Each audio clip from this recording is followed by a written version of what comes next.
My name is Ashley Oswald, and I'm doing my persuasive essay on hiring taxes on unhealthy foods because we have such a high obesity rate in America. Having a higher tax on unhealthy foods will not only make it less appealing for people to buy, but it will also lower the rate that people become obese. We all know what obesity is. It's when somebody is way over the weight of what they're supposed to be. Your height is supposed to, in a way, match your weight, and there's perfect sizes for that. I would go to the doctors and figure out if we're overweight or not, and get checkups. People don't always see it as a bad thing, but it can lead to a lot of medical problems down the road, such as heart attacks, joint problems. There's many things that can go wrong with being overweight. And when we think of an overweight person, we think of somebody who is rather very large. Now, that's not always the case because some people are overweight, but not by that much.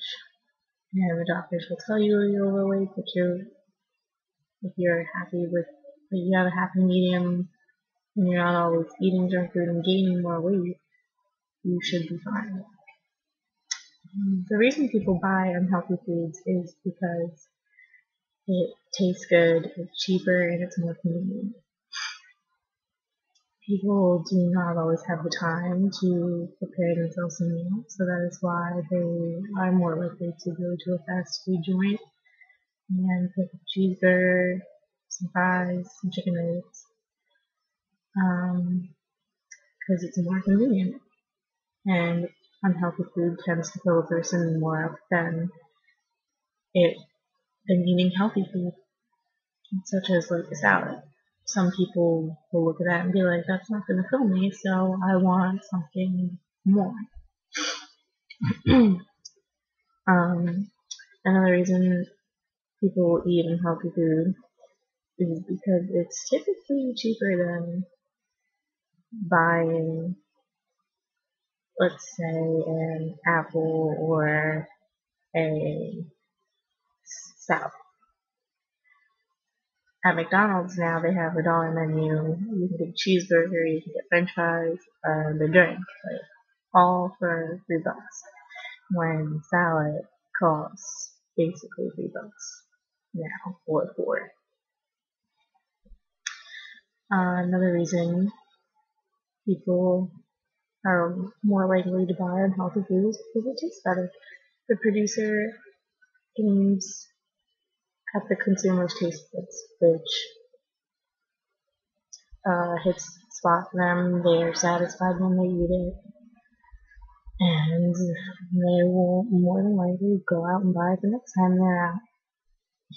Say you're eating banana and it doesn't satisfy your appetite, and then you will go over at somebody who's eating at Burger King or a Chinese restaurant, and you're like, that sounds good.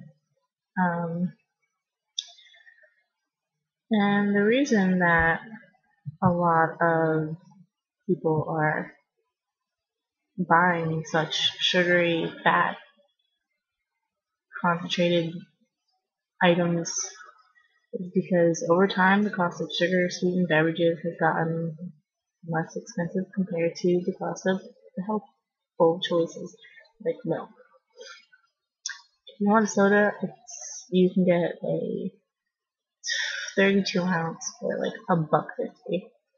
And when going to buy milk, it's like $4 or $5 for a gallon now. In other words, our economic system makes the logical choice big glass of soda instead of a big glass of milk. The obesity rate due to eating unhealthy is now, it's gotten very large over the years, and it's still rising. The obesity rate in 2012 was 36.1% in the United States. More people are eating out instead of cooking meals because they either don't know how to cook for themselves, they'd rather not, they don't feel like they have the time, they don't think they'll cook it right. There's many reasons that people do not go out to the grocery store and just buy them simple foods that they can make themselves. And this is all because people are uneducated about the causes of eating all these unhealthy foods all the time. When eating healthy won't help you maintain the weight you're at or help you lose weight, and they just don't care necessarily because they want the food now. They want instant gratification. So, a Harvard study has cited the American caloric intake has been raised dramatically while calories burned has remained somewhat the same. This means that people are intaking more food but not burning off all the calories that they need to. So they are increasingly gaining weight day by day and don't even realize it until they are considered clinically obese. The obesity rate is also because people do not know how to proportionize the intake of food.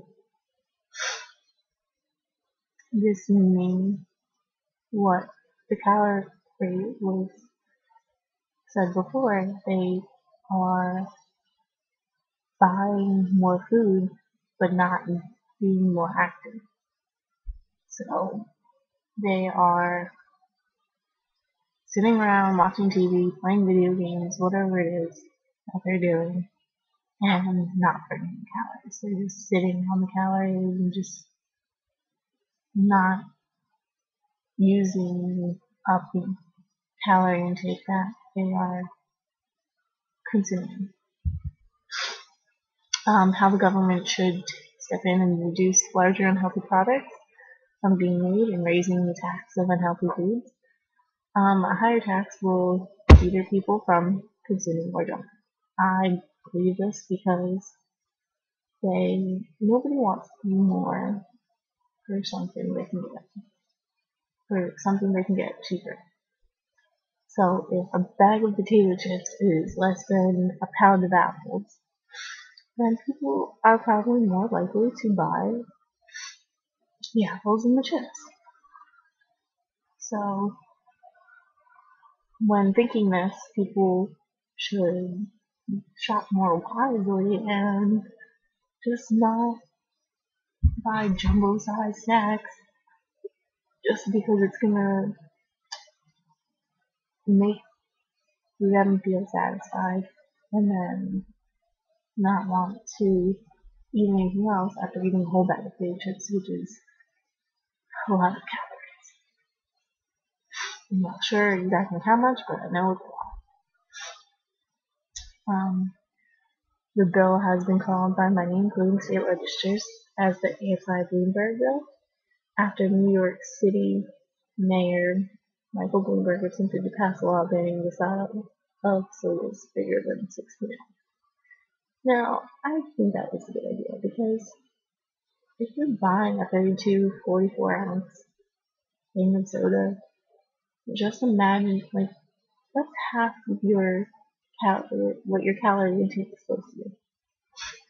And if you are just eating and drinking those large sodas and those supersized meals at McDonald's, you're going to become clinically obese. And that is very unhealthy, very, just very heartbreaking because nobody ever expects to get or to become obese, but then they do. And then it's hard for them to take the weight off, and it's just going to be a really hard struggle for them in the end. So if we can stop it now, put higher taxes, educate people more on what's healthy, what calories you should be taking, then we would not be, America wouldn't be so obese. Okay, thank you. This is my persuasive speech.